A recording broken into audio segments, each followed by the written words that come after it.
Given the size of the universe and the number of planets that are capable of supporting life, it seems it isn't really a question of whether there is other life out there, but rather a question of where it can be found.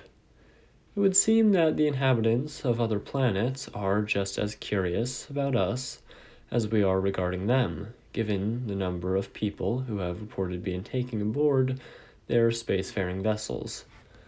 Over half a century ago, the first alien abduction to receive major attention from the U.S. media occurred to Barney and Betty Hill of New Hampshire on December 19th, 1961. The Hills were driving back to Portsmouth from a vacation in Niagara Falls in Montreal, just south of Lancaster, New Hampshire, when Betty claimed to have observed a bright point of light in the sky that moved from below the moon and the planet Jupiter upwards to the west of the moon. While Barney navigated U.S. Route 3, Betty reasoned that she was observing a falling star, until it moved upward. Since it moved erratically and grew bigger and brighter, Betty urged Barney to stop the car for a closer look.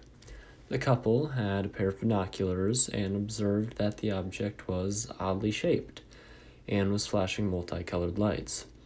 Barney realized that the object in the sky was not a plane, and they got back into their car and drove off. As they continued down the road, the object began to move closer and closer. Eventually, the hills stopped, and the object hovered roughly 80 feet above their vehicle. Barney described the object as being circular, like a pancake. Carrying his pistol in his pocket, he stepped away from the vehicle and moved closer to the object. Using his binoculars, Barney claimed to have seen between 8 and 11 humanoid figures, who were peering out of the craft's windows and were seemingly looking at him. In unison, all but one figure moved forward to what appeared to be a panel on the rear wall of the hallway, then circled the front portion of the craft. The one remaining figure continued to look at Barney, and communicating a message told him to stay where you are and keep looking. Barney had a recollection of observing the humanoid forms wearing glossy black uniforms and black caps. Red lights on what appeared to be bat-wing fins began to telescope out of the sides of the craft, and a long structure descended from the bottom of the craft. Barney ran away in fear and got into his car in an attempt to drive off. Almost immediately, the Hills heard a series of beeping or buzzing noises, which they said seemed to bounce off the trunk of their vehicle. The car vibrated, and a tingling sensation passed through the Hills' bodies. The Hills said that then they experienced the onset of an altered state of consciousness that left their minds dulled. A second series of beeping or buzzing noises returned the couple to full consciousness. They found that they had traveled nearly 35 miles south, but had only vague, spotty memories of this section of the road. They recalled making a sudden, unplanned turn, encountering a roadblock, and observing a fiery orb in the road. Arriving home at about dawn, the Hills assert that they had some odd sensations and impulses that they could not readily explain. Betty insisted their luggage be kept near the back door rather than in the main part of the house. Their watches would never work again.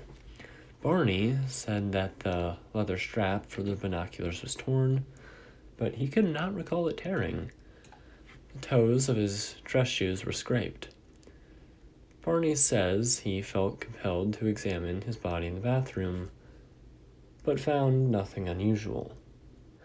The Hills then took long showers to remove possible contamination, and they each drew a picture of what they had observed. Perplexed, the Hills said that they tried to reconstruct the chronology of events as they witnessed the UFO and drove home, but immediately after they heard the buzzing sounds, their memories became incomplete and fragmented. After sleeping for a few hours, Betty awoke and placed the shoes and clothing she had worn during the drive into her closet, observing that the dress was torn at the hem, zipper, and lining. Later, when she retrieved the items from a closet, she noted a pinkish powder on her dress. She hung the item of clothing on her clothesline, and the pink powder blew away. But the garment was irreparably damaged. She threw it away, but then changed her mind, retrieving the dress and hanging it in her closet. Over the years, 5 laboratories have conducted chemical and forensic analyses on the dress, but they have remained inconclusive. There were shiny, concentric circles on their car's trunk that had not been there the previous day. Betty and Barney experimented with a compass, noting that if they moved it close to the spots, the needle would whirl rapidly. But when they moved it a few inches away from the shiny spots, it would drop down. Do you believe in aliens? Have you ever seen them with your own 2 eyes? Let me know in the comment section below.